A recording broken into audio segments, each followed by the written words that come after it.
अयोध्या की पावन तपोभूमि पर हम आज हिंदी महाअभियान की अर्जी लेके आए हैं।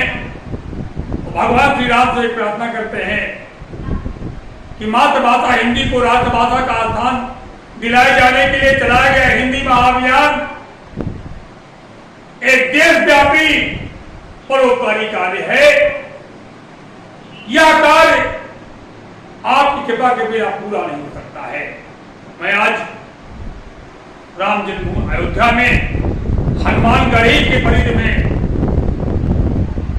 अपने दोनों हाथ जोड़कर समस्त साधु संत महात्माओं से, देश भर के हिंदी समर्थकों से अपील करता हूं कि हिंदी को राष्ट्रभाषा का स्थान दिलाने के महाअभियान का हिस्सा बनकर इसे सफलता दिलाने में हमारी मदद कीजिए, हमारा साथ दीजिए।